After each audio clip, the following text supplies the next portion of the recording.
ಗೋಳಿಪುರ ಗ್ರಾಮ ಪಂಚಾಯಿತಿಯಲ್ಲಿ ಗ್ರಾಮ ಸಭೆ ಕಾರ್ಯಕ್ರಮ. ಚಾಮರಾಜನಗರ ತಾಲೂಕಿನ ಗೋಳಿಪುರ ಗ್ರಾಮ ಪಂಚಾಯಿತಿಯ ಆವರಣದಲ್ಲಿ ಇಂದು ಸಾಮಾಜಿಕ ಲೆಕ್ಕ ತಪಾಸಣಾ ಕಾರ್ಯಕ್ರಮ ಜರುಗಿತು. ಪಂಚಾಯಿತಿ ವ್ಯಾಪ್ತಿಯ ವಿವಿಧ ಗ್ರಾಮಗಳಿಂದ ಸಾರ್ವಜನಿಕರು ಹೆಚ್ಚಿನ ಸಂಖ್ಯೆಯಲ್ಲಿ ಭಾಗವಹಿಸಿ ಯಶಸ್ವಿಯಾಗಿ ನಡೆಸಿದ್ದಾರೆ. ಸಭೆಯಲ್ಲಿ ಪಂಚಾಯಿತಿಯ ಅಧ್ಯಕ್ಷರು, ಉಪಾಧ್ಯಕ್ಷರು ಹಾಗೂ ಸದಸ್ಯರು ಉಪಸ್ಥಿತರಿದ್ದರು. ಜನರ ಕುಂದುಕೊರತೆಗಳನ್ನು ಆಲಿಸಿ ಪರಿಹಾರ ಕ್ರಮ ಕೈಗೊಳ್ಳುವುದಾಗಿ ಭರವಸೆ ನೀಡಿದ್ದಾರೆ.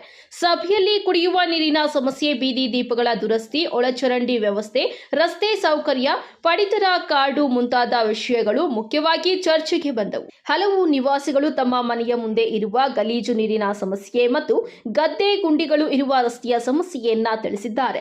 ಅಂತಿಮವಾಗಿ ಜನರಿಂದ ಬಂದ ಆಕ್ಷೇಪಣೆಗಳು ಮತ್ತು ಬೇಡಿಕೆಗಳನ್ನು ಲಿಖಿತ ರೂಪದಲ್ಲಿ ದಾಖಲಿಸಿ ಮುಂದಿನ ಸಭೆಯಲ್ಲಿ ಮಂಡಿಸುವುದಾಗಿ ಅಧಿಕಾರಿಗಳು ಹೇಳಿದ್ದಾರೆ. ಈ ಸಂದರ್ಭದಲ್ಲಿ ಪಂಚಾಯಿತಿ ಸದಸ್ಯರು, ಅಧ್ಯಕ್ಷರು, ಉಪಾಧ್ಯಕ್ಷರು, ಪಿಡಿಒ ಮತ್ತು ನೋಡಲ್ ಅಧಿಕಾರಿಗಳು, ಸಾರ್ವಜನಿಕರು ಹಾಜರಿದ್ದರು. ವರದಿ ಮಹದೇವಸ್ವಾಮಿ, ನಂದಿ ಟಿವಿ, ಚಾಮರಾಜನಗರ.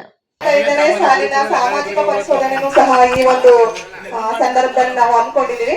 ಅದನ್ನ ವಿವರಣೆಯ ಶ್ರೀಯುತ ಪ್ರಸನ್ನ ಕುಮಾರ್ ಅವರು ನಮ್ಮ ಮುಂದೆ ಮಂಡಿಸ್ತಾರೆ. ಸರ್, ಅವ್ರಿಗೆ ನಾನು ಲೆಟರ್ ಕೊಟ್ಟಿದ್ದೀನಿ, ಜೊತೆಗೆ ಫೋನು ಮಾಡಿದ್ದೀನಿ.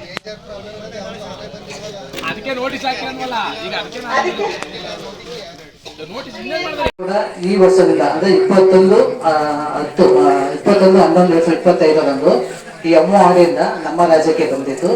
ನಮ್ಮ ರಾಜ್ಯಕ್ಕೆ ಬಂದಾಗ ಪರಿಶೀಲನೆ ಮಾಡಿದಂತ ಸಂದರ್ಭದಲ್ಲಿ ಅದು ಬಹುಭಾಷಿಕ ಬೆಳೆಯಾಗಿದೆ, ಆದ್ರಿಂದ ಅದು ಕೊಡಕ್ಕೆ ಅವಕಾಶ ಇಲ್ಲ ಅಂತ ಹೇಳಿ ಅವರು ರಾಜ್ಯಕ್ಕೆ ಲೆಟರ್ ಹಾಕಿ ಹೋದ ಮೇಲೆ ನಮ್ಮ ಸರ್ಕಾರ ಅದನ್ನ ತೋಟಗಾರಿಕೆ ಇಲಾಖೆಗೆ ಹೇಳಿದ್ದಾರೆ. ಈ ವರ್ಷದಿಂದ ಅಂದ್ರೆ ಯಾವತ್ತು ಆದೇಶ ಮಾಡಿದರೆ ಆ ದಿನದಿಂದ ಯಾವುದು ಕೂಡ ಪೇಮೆಂಟ್ ಮಾಡಬೇಡಿ ಅಂತ ಹೇಳಿದ್ದಾರೆ. ದಯವಿಟ್ಟು ಕೂಡ ಇಲಾಖೆ ಮಾಹಿತಿ ಕೊಟ್ಟಿದ್ದೀನಿ ಕೂಡ, ನಾನು ಕೂಡ ಮೇಡಮ್ ಕೂಡ ತಿಳಿಸಿದ್ರೆ, ನಾನು ಒಂದ್ಸಲ ತಿಳಿಸ್ತಾ ಇದ್ದೀನಿ.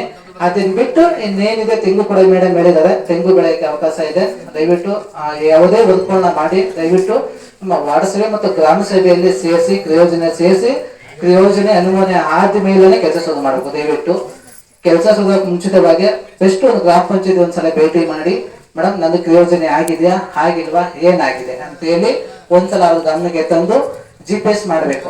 ನಮ್ಮ BFT ಕೂಡ ಇಲ್ಲ ಇದ್ದಾರೆ, ಅದು ಜಿಯೋ ಟ್ಯಾಗಿಂಗ್ ಆದ್ಮೇಲೆ NMR ತೆಗೆಯಕ್ಕೆ ಸಾಧ್ಯ ಆಗೋದು. ದಯವಿಟ್ಟು ಆತರ ಇತ್ತು ಅಂದಾಗ ನೇಮ್ ಬೋರ್ಡ್ ವೈಯಕ್ತಿಕ ಕಾಮಗಾರಿಗಳಿಗೆ 3,000 ಕೊಡ್ತೀವಿ, ಸಮುದಾಯ ಕಾಮಗಾರಿಗೆ 5,000 ಇದೆ.